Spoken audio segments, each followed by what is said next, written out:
안녕하세요. 오늘은 제가 8월에 읽은 책 6권을 소개하는 영상을 찍어 보려고 하는데요. 제가 7월, 6월, 5월 이렇게는 막 12권, 13권씩 읽다가 이번에는 6권밖에 못 읽었어요. 약간 책태기가 와가지고 많이 못 읽었는데 그만큼 완독한 책은 잘 읽히는 책이었다라는 생각이 들어서 추천하는 영상을 찍게 되었습니다. 그러면 바로 가볼까요? 첫 번째는 쓰레기후 위기라는 책입니다. 작가는 송다슬 작가님이시고요. 독립출판물이거든요. 제가 이 책을 읽고 크게 깨달은 것은 환경을 위해 소비를 줄여야겠다는 것이었습니다. 저는 진짜 맥시멀리스트거든요. 뒤에 많은 포스터와 소품들을 보시면 아시겠죠? 키링도 진짜 몇십 개가 있을 정도로 맥시멀리스트예요. 특히 귀여운 물건을 너무 좋아하기 때문에 그런 게 나름대로 고민이었거든요. 제가 너무 많이 소비하는 것 같다는 생각을 갖고 있던 차에 이 책을 읽게 되었습니다. 많은 것을 소비하고 버리는 행위가 얼마나 이 지구온난화를 초가속화시키는지 각인해주게 한 책이었고요. 이 책의 자극을 받고 일주일간 소비 단식을 하기도 했습니다.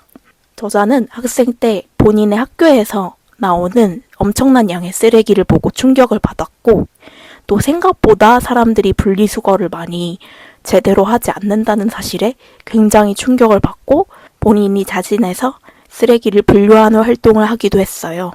그 정도로 이제 환경에 진심이고 그러다 보니까 저도 좀 짜잘한 재활용품은 그냥 일반 쓰레기에 버리기도 하고 분리수거해야 할 쓰레기를 제대로 세척하지 많이 반성을 하게 되었습니다. 그리고 북극곰을 지켜달라는 멘트 많이 사용하잖아요. 그게 이 환경 문제의 주체를 바꿔버릴 수도 있다는 주장이 또 흥미로웠습니다. 환경 문제는 나의 문제잖아요. 인간들의 문제고. 근데 그게 마치 북극곰만의 일인 것처럼 되어버릴 수 있다라는 게 정말 그럴 수 있겠다라고 공감을 하게 됐고요.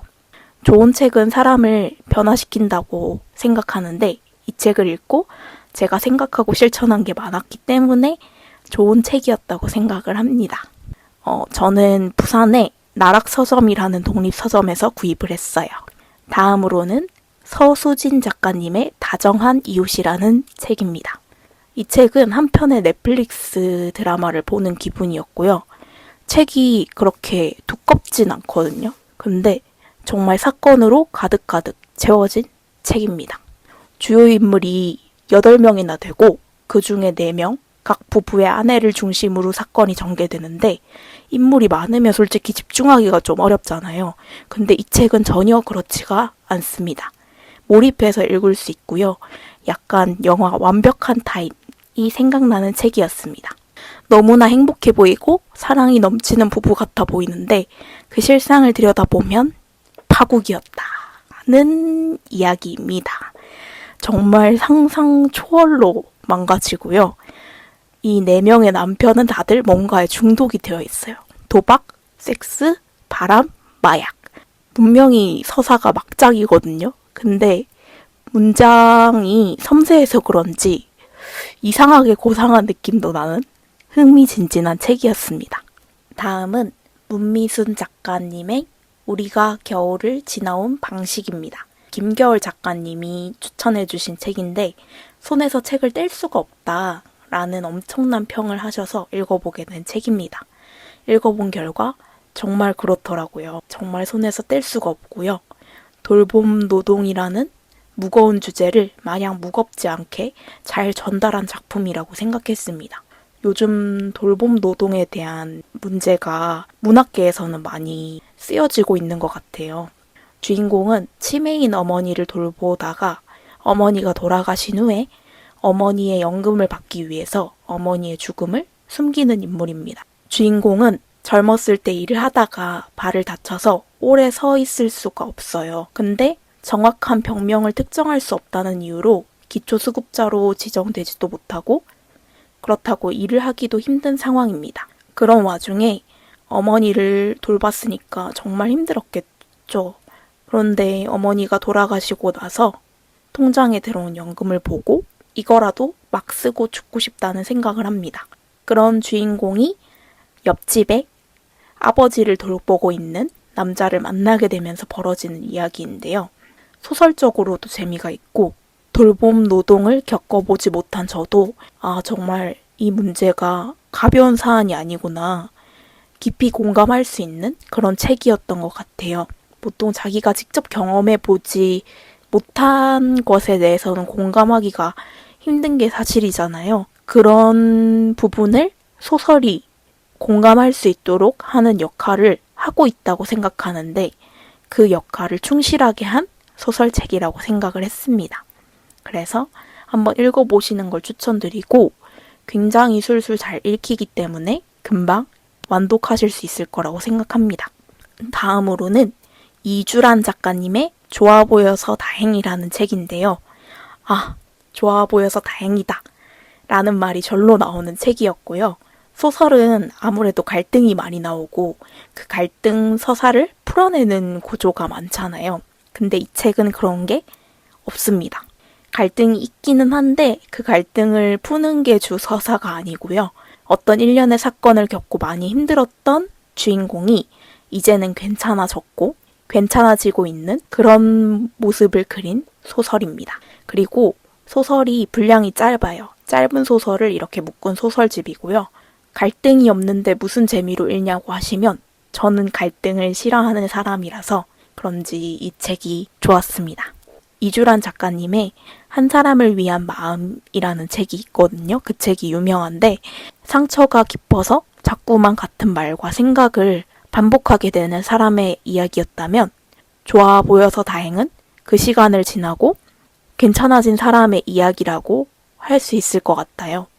저도 너무 힘들 때는 같은 말과 생각을 반복해서 하는 그 기분을 알기 때문에 정말 공감해서 읽었던 책이었고 또 그 시기를 지나서 지금은 또 괜찮아지고 있기 때문에 이 책 또한 편안하게 즐겁게 읽을 수 있었던 것 같습니다. 그리고 다음 책은 하루 한 장 나의 어휘력을 위한 필사 노트라는 책이고요. 유선경 작가님이 쓰신 책입니다.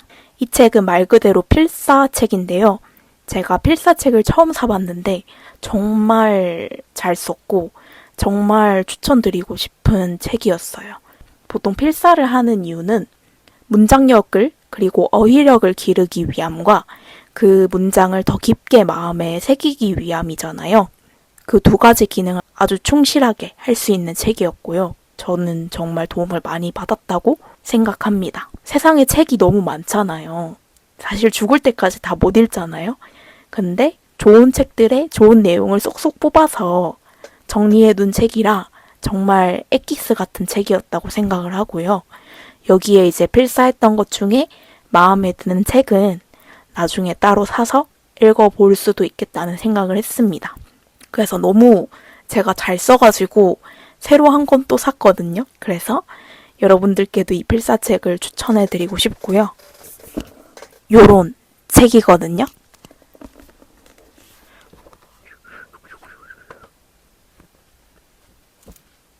네, 잘 못 넘기네요. 다 썼습니다.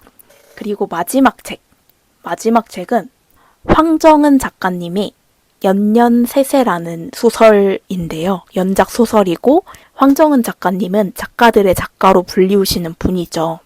주인공은 이순일이라는 할머니고 두 딸인 한세진과 한영진을 중심으로 이야기가 그려집니다. 대한민국에서 살아가는 두 딸과 그리고 이순일이라는 한 여성의 서사를 그렸는데요. 이순일은 부모님을 일찍 여의고 외할아버지의 집에서 살아요. 외할아버지는 이순일의 몸에 멍에를 매서 밭을 갈게 하고 이순일이 공부를 하려고 호롱불을 켜면 손으로 비벼 꺼버리는 고약한 노인네였거든요. 그런 외조부와 같이 살다가 고모가 이순일에게 공부도 시켜주고 내가 잘 해줄게 라면서 같이 살기를 권유를 합니다. 그래서 이순일이 고모를 따라가지만 고모의 자녀는 7명이나 되었어요.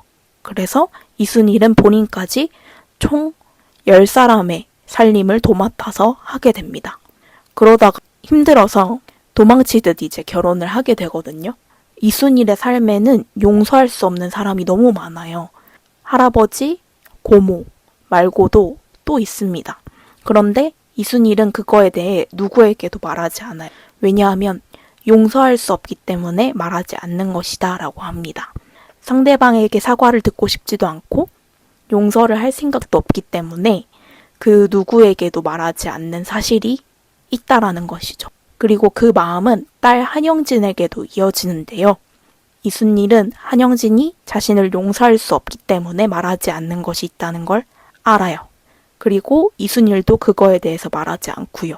그 마음이 어떤 마음일까 생각을 해봤는데 저도 용서하지 못할 일, 용서하지 못하는 사람에 대해서는 이야기를 꺼내지 않게 되는 경향이 있는 것 같아요. 그 사람이 혹시라도 내게 용서를 빌까봐, 그리고 그 일을 그냥 대충 무마하게 될까봐, 그냥 내 안에서 용서하고 싶지 않기 때문에 그 사람에게 직접 얘기를 하지 않는 경우도 많이 있는 것 같다는 생각이 들어서 이 마음이 어떤 마음인지 알겠다라는 생각이 들었고요. 이게 가족 소설이잖아요.